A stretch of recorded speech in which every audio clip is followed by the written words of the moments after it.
Hello, and welcome to this video. And we shall now continue to look into another specialized case from before.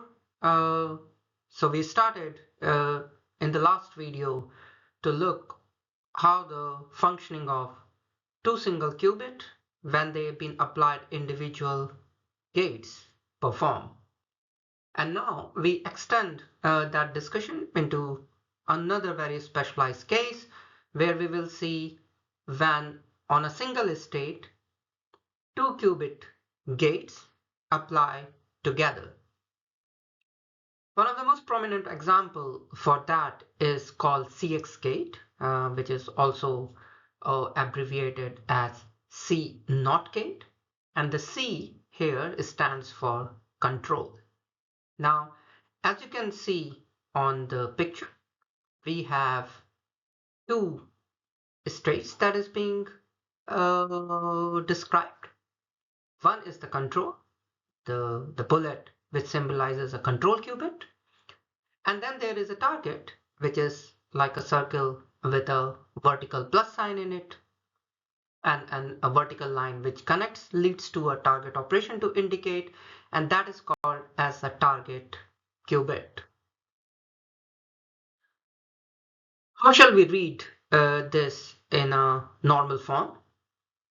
Uh, there is also, for instance, the Qiskit code line that has been inserted, but we will not get into the details of that. The logic to read this is as follows. If the control qubit, which is the uppermost bit in the depiction here, is 0, then do nothing, which means do not do anything on the target qubit.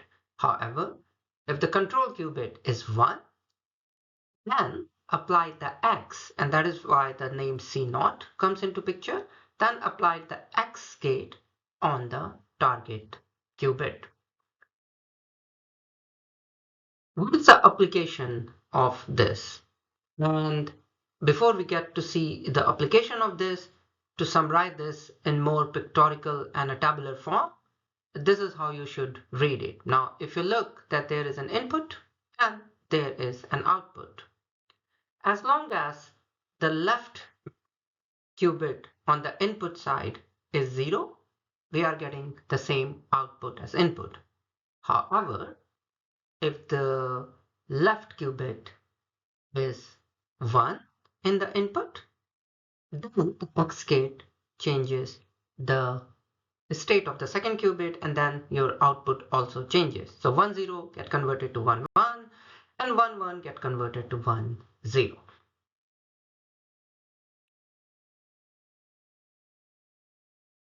Now, with this, we could also form a matrix for the CS gate, and that's very easy to do. This is again 4 by 4 that you can form, and you could see that each of the vector there represents one target state, which is represented by the column, so 1 0 0 0 0 1 0 0 0 and so forth.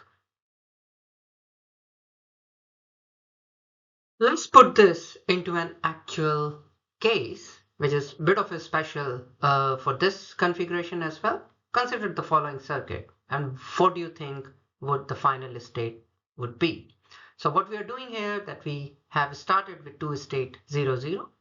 On the topmost state, we are applying an Hadamard gate, the operation of which you already know, and the bottom qubit is what the feeding what is actually our target qubit. So let's see how this operation pans out. Now you would know enough about how the tensor application works. If not, then I do suggest you to watch previous videos on the operations of a single qubit, but also the quantum linear algebra. And there you see that we are now applying Hadamard gate, also tensoring with an identity gate, which is not changing anything. And this is how the equation will pan out. So here we have split the Hadamard gate application on 0 into 2 constituent state, 1 by 2 is qubit of 0 plus qubit of 1, and then again we are tensoring it with the target qubit, which is 0. Now, once you do this, you can further expand this equation, as you can see in the third line of this slide, and this is how this can be written. Now, applying the CX gate as in step 2 becomes quite easy. Whenever we have, as I said, the input as 0, as a control qubit, the target qubit not changes its state. Otherwise, the X or the NOT gate will be applied to the target qubit. And if you pan this out, this equation, you will see that we will get the output as 1 under root 2 of state 0, 0 plus 1 under root 2 of state 1. Now, mathematically, if you do it by hand, you will also reach this equation. But what is this equation telling us? What is this output actually telling us?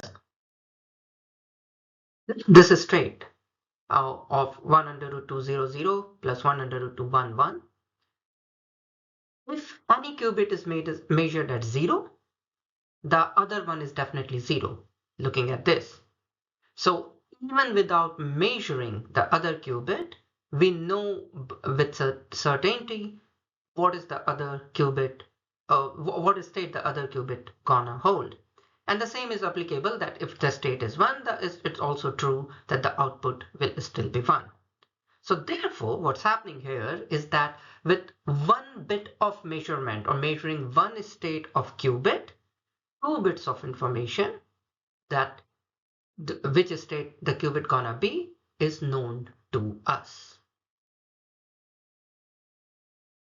Now, this is what gonna help us out in gaining what you called as a quantum speedup, because now we have a superposition state, and with the control target system kind of configuration, we have a parallel assessment of an if statement, which will definitely give us a speed up. So a single operation to perform, which result in 2 propositions at the same time, and that is what the speed gain here is all about.